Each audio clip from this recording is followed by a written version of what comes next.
저는 20대 때부터 성화를 고민했습니다. 사실 제가 죄인임을, 저의 죄됨을 깨닫고 주님을 인격적으로 만나 회심하게 된 것도 성화를 고민해서 일어났어요. 아니, 어떻게 목사님은 반대예요? 보통 회심한 사람이 성화를 고민하잖아요. 순서가 바뀐 거 아니에요? 회심보다 성화에 대한 고민이 앞서 있었다고요? 어떻게 그럴 수 있죠? 라고 생각하실 수도 있는데요. 저는 모태신앙이었어요.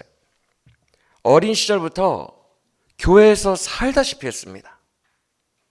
저의 어린 시절 혹은 지금까지, 지금은 친구가 거의 없지만 목사가 되면서 친구가 원래 다 떨어져 나가게 돼 있어요. 세상 친구들은. 그 전까지는 친구들이 학교 친구, 다른 그룹들 친구, 지역 친구보다 교회 친구들이 저에게 마지막까지 끝까지 함께 있었던 친구들일 정도로 모든 저의 인생의 그룹들 중에서 교회가 제일 밀접한 관계를 가지고 있었어요. 어떤 특별하게 내가 그곳에 가면 마음도 정돈해야 되고 내가 뭔가를 집중해야 되고 새롭게 해야 되는 긴장감 있는 장소가 아니라 어렸을 때부터 그렇게 교회라는 문화에 젖어 있다 보니까 그냥 나의 삶이 되어 버렸습니다. 근데 문제는 그래서 모태신앙이 좋은 점도 있지만 아주 장점도 있지만 안 좋은 점도 있어요. 교회가 나의 삶이 되어버렸으니 긴장감이 사라져요. 그래서 인격적으로 주님을 만나지 못했는데 나는 주님을 안다라고 생각하고 막연하게 습관적으로 살고 있는 거예요. 제가 그랬어요. 이것이 계속된다면 이것이 좀 더 위험할 수 있어요. 계속된다면. 한마디로 교회 생활이 신앙 생활이 돼야 되는데 허울뿐인 종교 생활이 되는 거죠. 그렇게 되는 순간부터 하나님을 긴장하며 생동감 있게 집중해서 만나는 부분들이 약화됩니다. 다시 말해서 어릴 때부터 이런 식으로 제가 인식해왔던 거예요. 엄마 아빠가 하라고 하는 종교 생활 나는 하고 왔으니까, 난 교회 갔다 왔으니까 나는 신앙생활 했어 라고 생각할 수 있는 거죠. 그런데 여러분들도 잘 아시겠지만 둘은 달라요. 종교적인 활동이 곧 신앙이 아니에요. 종교적인 활동을 한다고 해서 신앙이 좋은 것은 아니에요. 신앙이란 하나님이라는 인격과의 만남을 근거로 합니다. 그런데 형식적인 종교 생활에 젖어온 아이들은, 특히 모태신앙 아이들은 신앙을 일종의 종교 행위를 완수한 것으로 간주할 때가 많았고 저도 그렇게 살았다는 거예요. 어릴 때부터 교회에서 뛰놀면서 살았고 또 평일에는 저희 어머니 따라서 그 당시에는 유명한 서울의 금식기도원들이 있어요. 강남 금식기도원, 한알산 기도원 막 많아요. 거기서 버스가 와요. 교회로. 그러면 교회에서 혹은 교회 버스로 다 기도원으로 갑니다. 그래서 평일에는 기도원에서 놀고 주말에는 교회에서 놀고 그게 제 삶이었어요. 수련회 당연히 다 가고 성경학교 당연히 다 가고요. 성가대 하고 어렸을 때부터 성가대 하고 찬양팀도 하고 임원단도 하고 할 거 다 해요. 어렸을 때부터. 그런데 하나님을 몰라요. 저는 하나님을 잘 믿고 있다고 여겼는데 그건 종교생활이었어요. 청년의 시기에 정말 깨끗하고 성결하게 살고 싶었어요. 쉽게 말해서 한창 청년의 나이잖아요. 막 혈기왕성하고 청년의 나이 때에 쾌락, 음란, 욕구들, 수많은 내 꿈대로 막 하고 싶은 것들, 그런 것들을 생각도 안 하려고 했어요. 제가 그때 성화에 대해서 하나님이 저를 인도하신 생각이 뭐냐면 마음, 생각과 행동이 같이 나가야만 거룩한 거야 라는 생각이 있었어요. 그때. 예를 들어 내 몸은 예배당에 와 있는데 생각은 주식, 욕망, 골프 이런 걸 생각하고 있으면 그건 성화가 아니라고 생각했어요. 항상 거룩이란 내 마음과 일심동체하는 것. 그게 기본이라고 생각했어요. 그러다 보니까 생각을 뭐 음란이 들어오거나 욕망이 들어오거나 돈이 들어오거나 미움이 들어오거나 분노가 들어오면 여기서 그냥 바로 차단했습니다. 집착적으로 완벽주의를 추구했어요. 이것과 일심동체가 되는 행위는 다 아니기 때문에, 가짜기 때문에 여기를 되게 집중했다는 거예요. 들어오지 못하도록 아예.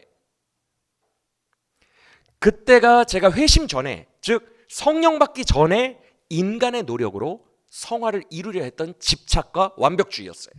주님은 일부러 저를 그렇게 인도하셨어요.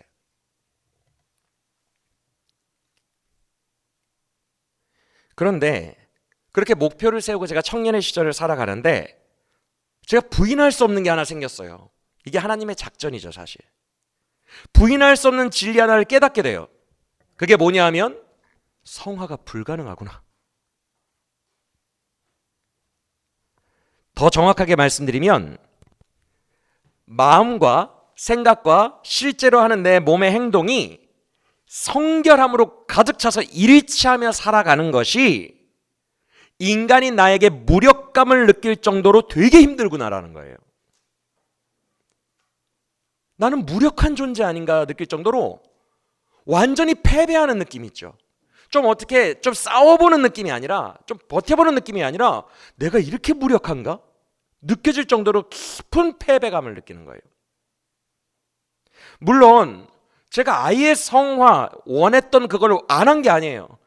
생각도 차단하고 거룩하게 만들고 마음도 거룩하게 만들어서 몸까지 거룩하게 만드는 그런 장면들이 분명히 있었어요. 의지적으로 이를 악물고 했거든요. 분명히 삶에 그런 자리들이 있었거든요. 그런 장면들을 창출해냈어요. 열심히 해서 순간순간 계속해서 죄와 싸웠어요. 전쟁터였어요. 근데 여러분, 전쟁 아시다시피 사람이 어떻게 24시간 365일을 전쟁을 할 수가 있겠어요? 이게 제가 전쟁을 하고 물이 막 홍수가 넘어오는 것을 벽으로 막고 있어야 되거든요, 계속. 이게 성화라고 생각했어요. 욕망이 계속 제 생각으로 들어와요.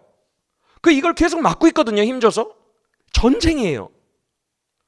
근데 이게 어떻게 24시간 가능합니까? 전쟁하는 군인들도 좀 쉬어야 되잖아요, 막사에 들어가서. 이게 불가능한 거예요. 제가 원하는 것은 24시간 이걸 해야 되는 거거든요. 근데 너무 피로해져요. 되게 힘들어요. 지쳐요. 그래서 결국 이걸 놓잖아요.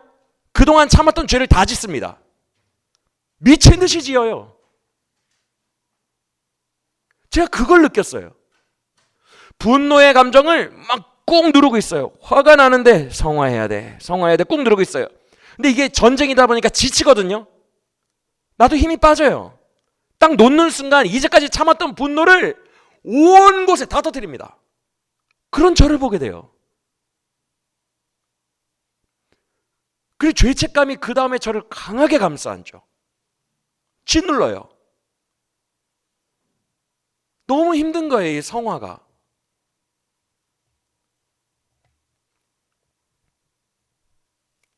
그때 제가 이렇게 생각했어요. 훈련하면 되겠지. 훈련하면 되겠지. 열심히 하면 되겠지. 계속 막으면 되겠지. 그렇게 스스로를 격려하며 도전했어요. 그런데 이상하게 수영 같은 거나 세상의 다른 것들은 훈련하면 진보하거든요. 25m밖에 못 갔던 사람이 수영장을 2년 다니면 50m도 가고 100m도 가고 진보합니다. 성화는 진보가 아니라 퇴보하더라고요. 노력하면 할수록 더 짓이겨지고 짓밟히는 걸 느껴요. 여러분들이 그거 해보셔야 돼요. 생각과 마음의 거룩함이 행동까지 온전히 거룩한 거 한번 삶에서 해보세요. 노력하면 할수록 더 힘들어지는, 더 저기까지 나가 떨어진 저를 보게 됩니다. 여러분, 철로역정을 보시면 주인공인 크리스찬이 길을 가다가 율법 할아버지를 만나요. 율법주의자거든요. 그 율법 할아버지가 뭐라고 말하냐면, 저 언덕을 올라가. 그러면 너의 꿈을 성취할 거야. 주인공이 언덕을 올라가는데 처음에는 경사가 완만해요. 콧노래 부르면서 올라갑니다. 그런데 점점 성화를 향해서 노력하면 할수록 경사가 60도가 되더니 철로역정에 어떻게 써있죠? 이렇게 되는 거예요. 우리가 무슨 롤러코스터도 아니고 이걸 어떻게 걸어갈 수 있어요? 말이 안 되잖아요. 이거는 오르지 못할 나무인 거예요. 노력하면 할수록 더 높아지는 거예요. 말도 안 되는 것, 불가능한 것. 이 느낌을 제가 느꼈어요. 철로역정의 느낌을.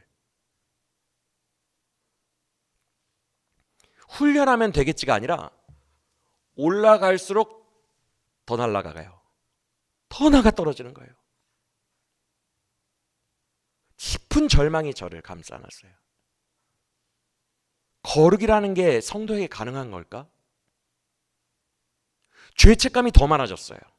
거룩하게 살면 살려고 할수록 죄는 더 많이 범하게 되고, 왜냐하면 법이 많아지니까, 율법이 너무 많아지니까 율법 조항을 다 어기는 나를 보게 되는 거예요. 죄책감이 훨씬 많아졌어요. 법이 많아지니까. 그러니까 그 죄책감이 막 너무 누르는 거예요. 주님이 일부러 의도적으로 저를 모태신앙이기 때문에 그 길로 인도하신 거예요. 그래서 제가 고민했어요. 그때 왜 이럴까? 왜 나는 성화에 이르지 못할까? 그리고 점점 노력할수록 드러나는 저의 악함을 봤어요. 내 속사람이 내가 원하는 바 선을 행하지 아니하고 도리어 원하지 않는 악을 행하는도다. 이 로마서 말씀이 나라는 걸 느꼈어요. 왜 나는 선을 행하고 싶은데 왜 자꾸 악을 행하지? 그러면서 생각했습니다. 왜 이게 전쟁일까? 내가 하나님의 자녀라면 하나님 닮은 삶을 거룩하게 사는 게 자연스러워야 되지 않을까?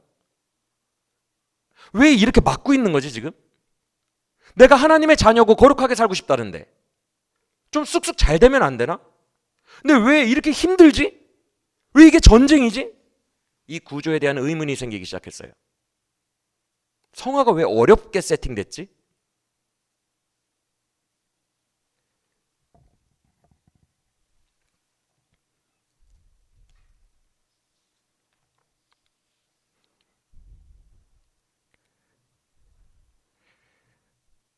그래서 그때 제가 느꼈어요. 이래서 내가 지옥 가는구나.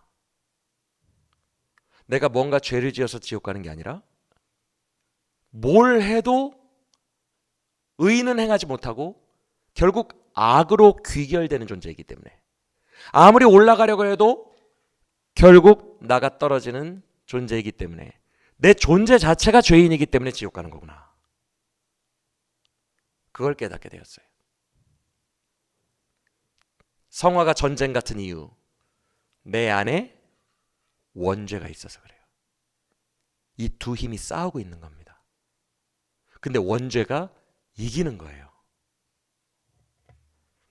바울이 로마서에서 이렇게 말합니다. 내가 원하는 바 선은 행하지 아니하고 도리어 원하지 아니하는 바 악을 행하는도다. 그러므로 내가 한 진리를 깨달았노니 선을 행하기 원하는 나의 속에 악이 함께 있다는 것을 깨달았노라.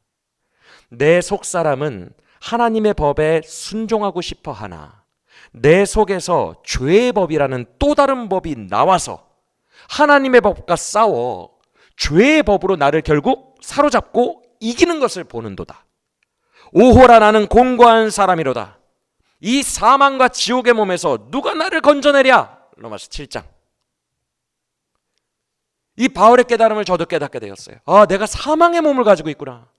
내가 하나님의 법을 아무리 지키고 싶어도 내 안에 악이 들어있는데, 이 원죄, 아담의 원죄가 들어있는데 이 악이 계속 전쟁처럼 싸우는구나. 그런데 지금은 자꾸만 죄의 법이 하나님의 법을 삼키고 나를 사로잡는 거구나. 내가 이길 수가 없구나. 오호라 이 사망의 몸에서 누가 나를 구원하랴. 난 지옥 가겠구나. 회심 전에 그걸 깨닫게 하셨어요. 그때부터 저는 복음을 붙들 수밖에 없었어요. 100% 지옥 갈 수밖에 없는 나를 오직 사랑하사 나의 죄를 십자가에서 씻으시고 나의 죄를 없다 하시고 의롭다 하시고 영생 천국으로 보내주실 수 있는 유일한 길, 그것은 나를 위해 죽으신 예수 그리스도를 믿는 것밖에 없는 것. 그 복음을 붙들 수밖에 없었어요. 그게 회심이에요. 아, 대속의 은혜가 아니고서는 나는 올라갈 수가 없구나, 천국에. 나는 뿌리부터 죄인이구나. 그렇게 회심한 이후에 저는 또 고민했어요. 성화에 대해서요. 성화는 제 평생의 숙제예요. 제가 신학교에 가기 전에 삶 속에서도 주님은 이상하게 성화를 많이 고민하게 하셨어요. 물론 회심이 강렬했고 회심이 너무 좋았거든요. 그래서 회심만으로도 정말 주님께 평생을 드릴 수 있다라고 생각할 정도로 회심이 너무 좋았어요. 나를 구원하셨다라는 그 자체가 너무 좋았어요. 이것이 최고 정점이라고 생각했어요. 그런데 이상하게 내 삶이, 실제 삶이 회심한 이후나 전이나 계속 아담의 원죄를 가지고 사랑하는 하나님 앞에 죄를 짓는다는 게 이게 자꾸 고민이 되었어요. 그래서 저는 회심도 너무 좋아하지만 평생에 하나님께서 계속 회심 앞뒤로 저를 내내 고민하게 하신 것은 성화예요. 그런데 여러분, 이 고민을 저만 하면 안 돼요. 저도 이 고민이 처음 시작된 게 목사 직분 받아서 가르치는 자의 직분 받아서 고민이 시작된 게 아니에요. 청년 시절 목사 할 생각도 없었을 때부터 이 고민이 시작됐어요. 제 인생에서, 여러분들의 인생이에요. 저만 고민하는 것이 아니라 여러분도 함께 고민해야 돼요. 맞습니까? 여러분들도 각자에게 주어진 숙제로 알고 함께 고민합시다. 할렐루야. 회심 전에 분들도 고민하셔야 돼요. 저도 회심 전에 고민했으니까 괜찮아요. 회심 전에 분들도 고민하셔야 되고 회심한 이후의 분들도 당연히 이제는 주님 안에서 거룩하게 살아야 되니까 고민해야 돼요. 특히 반복되고 습관적이고 모태신앙 같은 그런 허울뿐인 종교생활 속에서 생명력 없는 영적인 삶을 살고 있다면 더 고민해 봐야 돼요. 오늘 우리가 살펴볼 본문 범위가 6장 4절부터 7장 끝까지거든요. 근데 다 볼 시간이 없어요. 그냥 이 주제로 그냥 쭉 나갈 거예요. 필요한 구절들만 눈으로 확인하고. 총 7장 마지막까지 23구절이나 되거든요. 23구절에 달하는 이 본문 중에서 반복되어 나타나는 한 가지 숨겨진 주제가 있더라고요. 그게 뭐냐 하면 삶으로 연결이 안 되는 종교생활이에요.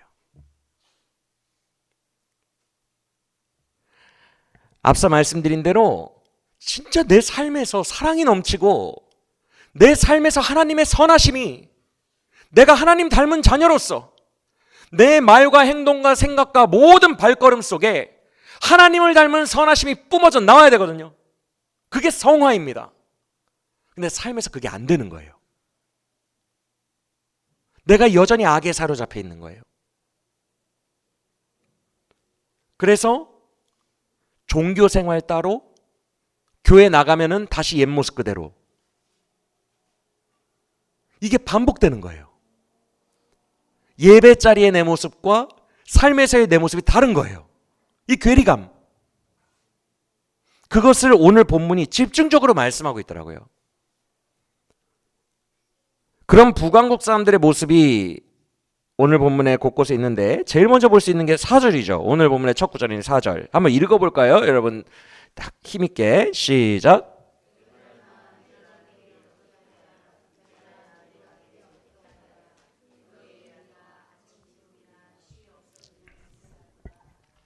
여기서 인애가 뭐냐 하면 구약의 아가페 사랑이에요. 구약에는 아가페라는 단어가 없기 때문에 헬라어잖아요. 구약의 히브리어로는 헤세드라는 단어가 있어요. 헤세드. 그 단어거든요. 근데 이게 아가페랑 같은 느낌이에요.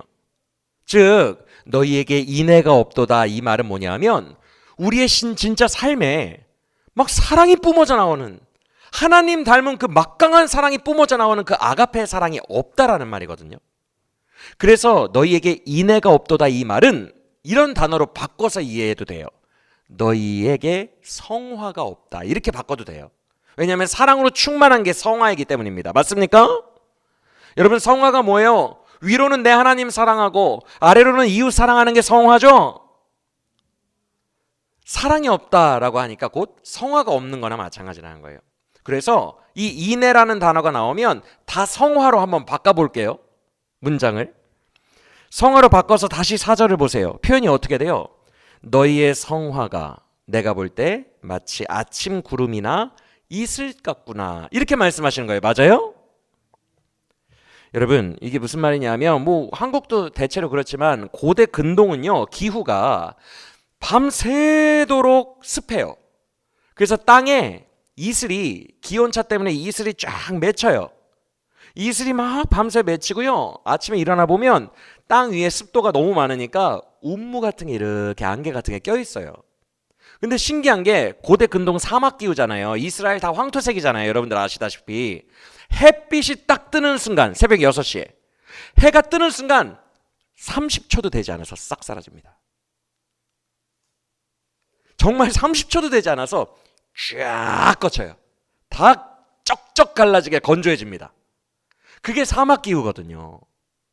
근데 주님이 뭐라고 하시냐면 너희의 성화가 해만 뜨면 30초 만에 사라지는 이슬 같구나. 즉 뭐예요? 예배당 나가자마자 30초 만에 바뀌는 우리의 삶과 같은 거예요. 언제 그랬냐는 듯 싹 사라지는 겁니다. 예배 때의 내 모습과 삶의 내 모습의 능력이 지속성이 없어요. 딱 끊어지는 거예요. 그래서 그들의 실제 삶이 6장 7절 이하의 모습과 같아요. 눈으로 보세요.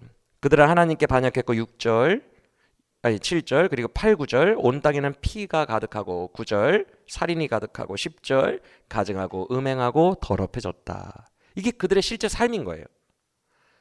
분명히 그들이 예배를 하거든요. 종교 생활을 하는 성도예요. 근데 실제 삶은 전혀 하나님과 상관없이 피로 가득한 반역한 삶을 살고 있다는 거예요. 근데 앞서 말씀드린 것처럼 문제가 뭐예요? 예배는 잘 드려요. 종교 생활을 해요. 근데 삶에 나가면 이슬이 사라지듯 사라져요. 주님 경외하는 마음이 사라져요. 그래서 6장 6절에서 주님이 아주 유명한 말씀을 하시는 거예요. 한번 읽어볼까요? 6장 6절 시작.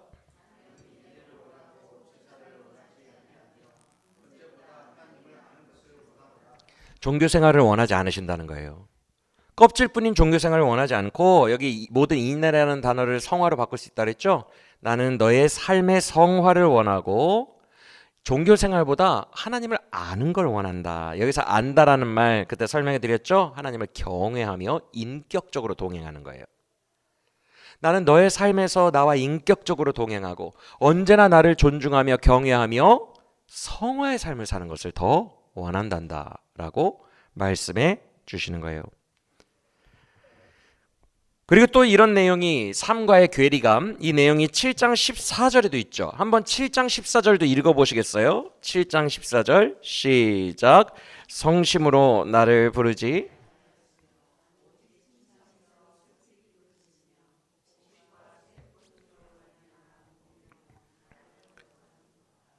같은 말씀이에요. 침상에서는 밤에는 정신이 돌아와요. 밤에는 세상을 떠나서 나 혼자 잘 때는 정신이 돌아와서 울기도 하고 기도도 합니다. 부르짖기도 해요. 그런데 아침에가 딱 떠서 세상으로 다시 나아가면 곡식과 새 포도주, 우상 제물들이거든요. 곡식과 새 포도주로 말미암아 모이며 나를 거역하는도다. 우상 숭배를 다시 한다는 거예요. 밤에는 정신이 드는데, 우리로 말하면 예배 때에는 정신이 좀 드는데 이게 삶으로 지속되지가 않으니까 삶에서 툭 끊겨서 다시 우상 숭배하러 나간다는 거예요.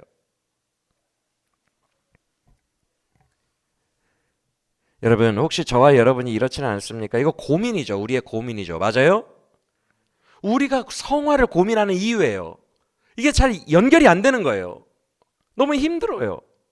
삶과 예배가 끊어지는 거죠. 아침 이슬처럼.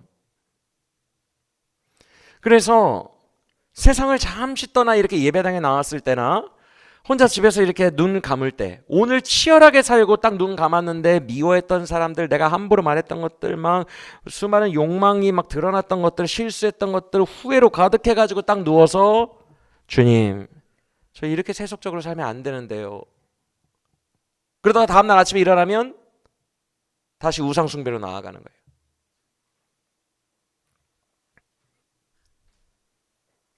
그게 우리의 모습은 아닙니까? 그 당시 북왕국의 모습이 우리의 모습이라면 우리는 정말 진지하게 한번 고민을 해봐야 돼요. 나의 종교 생활이 왜 삶에 이어지지 않는가? 성화의 지속성은 어디에서 오지?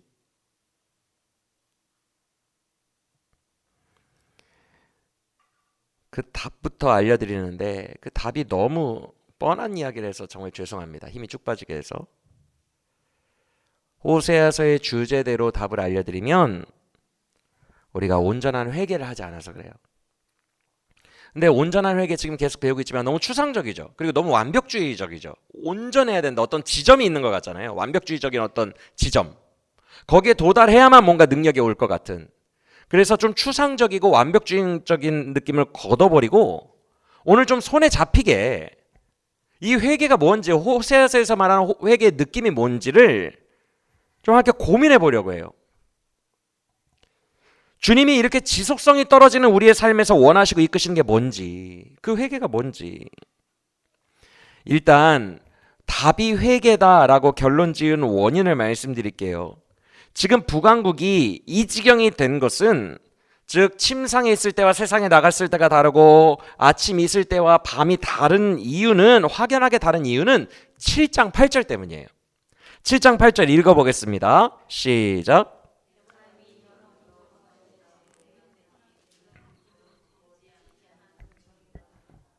이게 혼합주의거든요. 왜 이방인들이 나왔냐면 이방 신들을 따르는 거예요. 그래서 이방 신들과 여호와를 같이 섬기고 있습니다. 이것을 신앙적 혼합주의라고 하는데 여기서 혼합이라는 말이 쓰였죠. 즉 이런 거예요. 여호와도 섬기고 세상 우상도 섬기고, 근데 이렇게 양다리를 걸친 것이 원인이에요.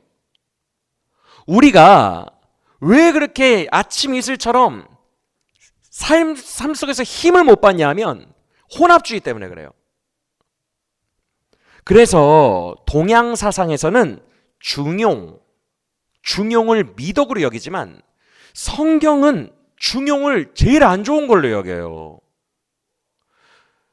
동양 사상은 중간이 제일 좋죠. 중간을 이루라고 하죠. 아니에요. 성경은 중간이 이것도 저것도 아닌 것이 최악이라고 얘기합니다. 그 한 예가 엘리야가 갈멜산 전투에서 하늘에서 불 내릴 때 백성들에게 뭐라고 하죠?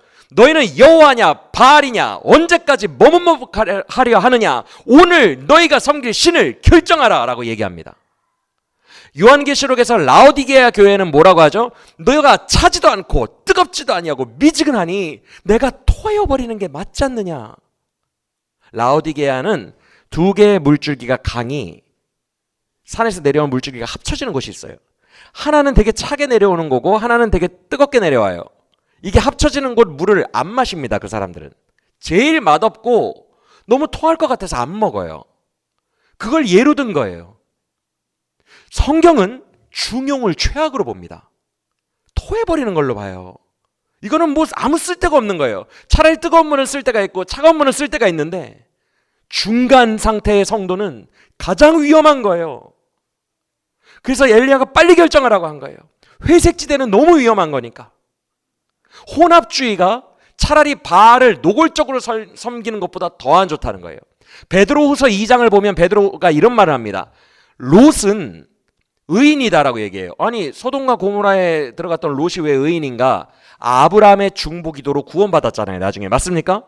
우리랑 똑같아요. 우리도 예수님의 중보로 의인이 되었어요. 맞아요? 그래서 롯도 아브라함의 친족으로서, 형제로서 중보로 구원을 받았는데 베드로후서 2장이 뭐라고 말하냐면 롯이, 의인인 롯이 소돔과 고모라에 들어가 있는 때부터 그의 심령이 상했다라고 표현합니다. 즉 성도가, 거룩하게 살아야 되는 성도가 성도의 정체성을 가지고 여호와를 섬기면서 몸은 소돔과 고모라에 가 있으면 그때부터 이중적 고통이 찾아와요. 제대로 즐기지도 못해요. 여기 있는 것 자체가 고통이에요. 왜? 내가 한번 거듭나서 뭐가 더러운 것이고 뭐가 깨끗한 것인지를 밝히 알았기 때문에. 소돔과 고모라가 너무 좋아서 한쪽 팔 걸치고 있거든요. 근데 여기에서 살고 있다는 것 자체가 토한 것에 구르고 있는 느낌이에요. 더러워 죽겠어요. 근데 여기가 너무 중독돼서 나갈 수도 없어. 미치는 거예요. 성도가 회색지대에 있을 때 가장 괴로워요. 심령이 상한다고요. 이것도 저것도 아니에요. 그래서 엘리야가 빨리 결정을 하라고 한 거예요. 결정을. 그건 너무 안 좋은 거니까. 여러분, 성경은 중간이 가장 안 좋은 거예요.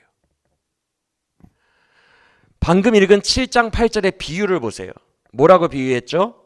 북왕국은 혼합되어서, 그러니까 양다리를 걸친 거죠. 우상과 예수님에게 양다리를 걸쳤기 때문에 마치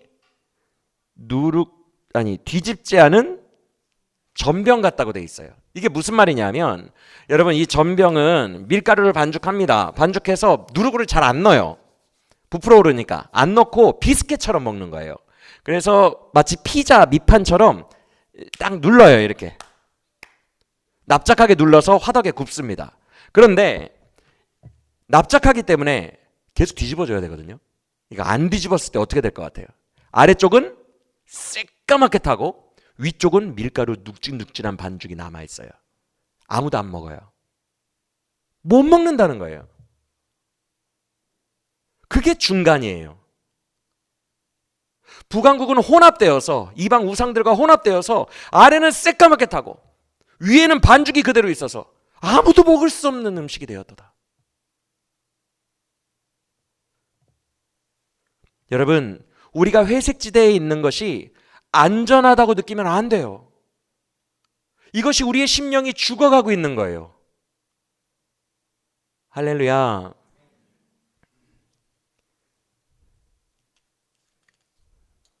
다시 앞으로 가서 6장을 보시면 이렇게 양다리를 걸쳐 놓은 상태가 근본적인 문제예요. 삶의 지속성을 떨어뜨리는 문제이고, 회개가 제대로 이루어지지 않았기 때문에 나오는 현상이라고 주님은 진단하시는 근거가 6장 5절에 있는데, 6장 4절에서 아까 우리가 봤죠? 너희의 성화가 되게 빨리빨리 사라진다. 지속성이. 그렇게 말씀한 다음에 5절에서 뭐라고 하십니까? 그래서 너희에게는 말씀이 필요하다. 말씀으로 그들을 깨우치시겠다는 거예요. 이게 무슨 말이냐면 실제 심판이 오는 게 아니죠. 그렇죠? 물리적 심판을 얘기하는 것이 아니라 말씀으로 너희를 심판하리라. 이 말이 뭐냐면 깨닫게 하시겠다는 거예요. 실체를 드러내시겠다는 거예요. 그들은 지금 종교 생활을 하면서 회색지대에서 안위하고 있어요. 이 정도 중간 상태도 괜찮겠지 하고 있어요. 이 착각을 말씀으로 깨우쳐 주시겠다는 거예요.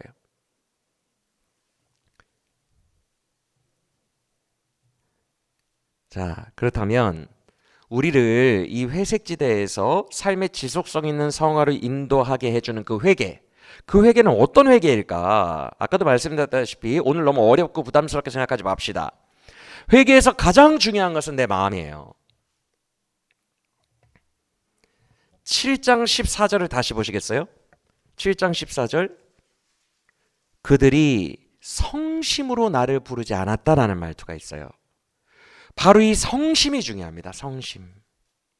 이 성심이라는 단어가 진심이라는 뜻이에요. 진심.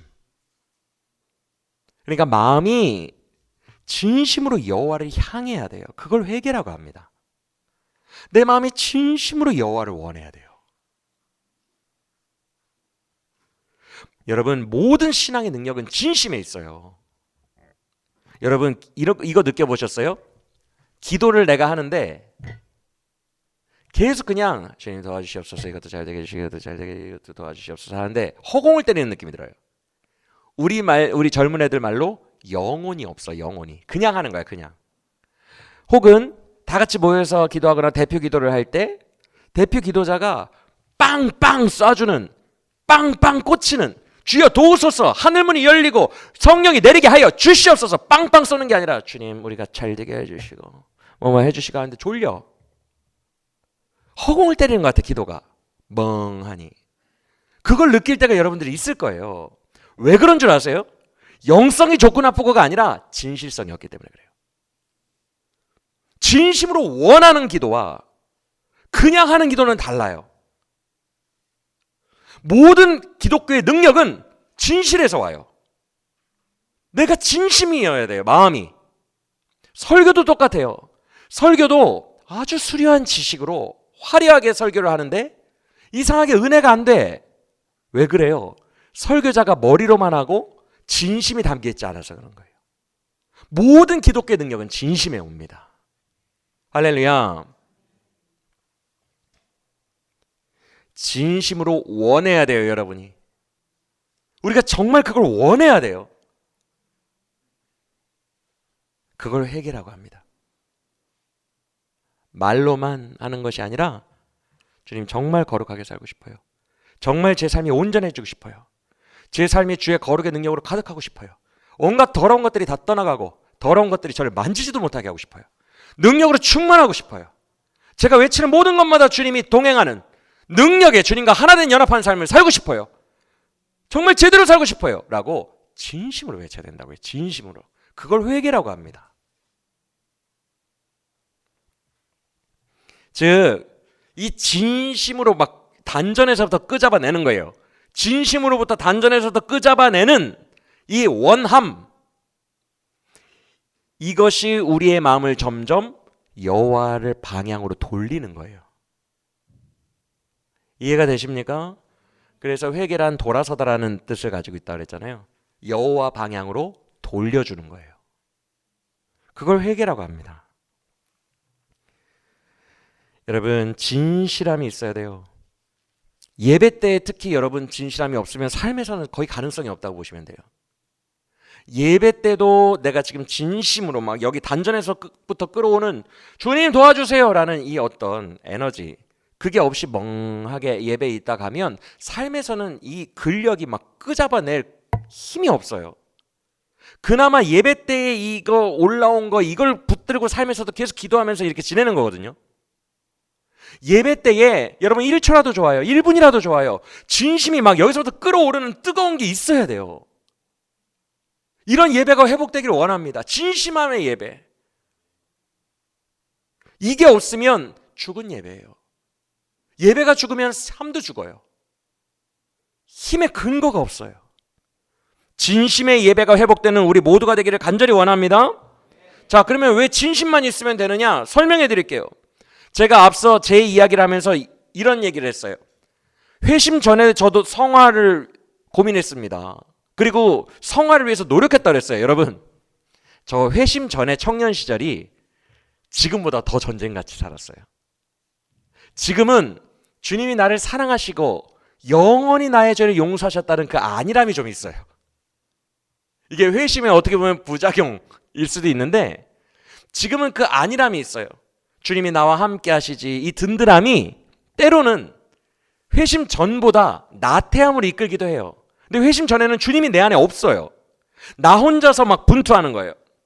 훨씬 더 긴장되고 훨씬 더 치열했었어요. 그래서 저는 감히 말씀드릴 수 있는 게 회심 전에 성화를 위해 노력했던 게 진짜 진심이었어요. 지금보다 진심이 더 세요. 그런데 성화가 성공했다 그랬어요? 안 했다 그랬어요? 분명히 진심이 있었거든요. 지금보다 더 진심이었어요, 그때.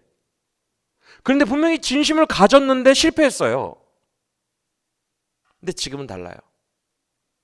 여러분이 진심만 가지고 있어도 성공해요. 왜? 여러분 안에는 누가 와 계시니까? 성령님이 계시니까. 그게 차이예요.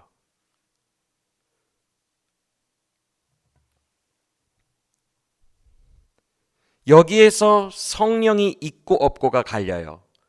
성령이 가지고 계신 가장 위대한 능력이 바로 여기 있어요. 성령이 없던 시절은 진심이 있어도 안 돼요. 그런데 성령이 우리에게 오신 후에는 진심만 있으면, 내가 진심으로 단전에서부터 끌어올려서 주여 거룩하게 살게 하소서 라고 하면 그 순간 성령과 나의 영이 연합됩니다. 그때부터 성령이 우리를 도우시기 시작해요. 그게 살아계신 성령의 역사예요. 그래서 회심한 사람은 성령이 있기 때문에 진심이 너무너무 중요해요. 진심으로 주님과 함께 연합하고 성령을 의지하는 것. 내 생각이 성령의 생각과 일치하고 내 마음의 소원이 성령의 소원과 일치하게 되는 것. 그러면 그때부터 전쟁은 나 혼자 수행하는 게 아니에요. 회심 전부터. 이제부터 전쟁은 전쟁에 능하신 여호와께서 보내신 우리 안에 계신 성령이 그 성화를 도우기 시작한다는 것을 믿으시길 바랍니다. 너희를 고아와 같이 버려두지 아니하고 내가 성령을 보내주시겠다라고 하셨어요. 그 성령이 예정과는 달리 우리와 함께하고 계신 거예요. 우리의 삶을 능히 거룩하게 지어 나가심을 믿으시길 바랍니다. 그래서 예전에, 잘 들으세요, 성령이 없던 시절, 회심 전의 시절은요, 노력하면 할수록 더 절망이었어요. 분명히 수영도 진보하고 실력이 진보해야 되는데 노력하면 할수록 더 높이 갔으니까 이 반대로 더 나가 떨어지는 거예요. 회심 전에 성령 없을 때는 그래요. 노력하면 더 실패하고 더 절망하고 진보가 없는데 우리가 회심 이후에 달라진 게 있어요. 회심 이후에는 성령이 계시기 때문에 영의 진보가 가능합니다. 할렐루야. 성령께서 도우사 우리를 빚어가시고 예수님 닮은 거룩한 존재로 점점 진보시켜 나가시는 거예요.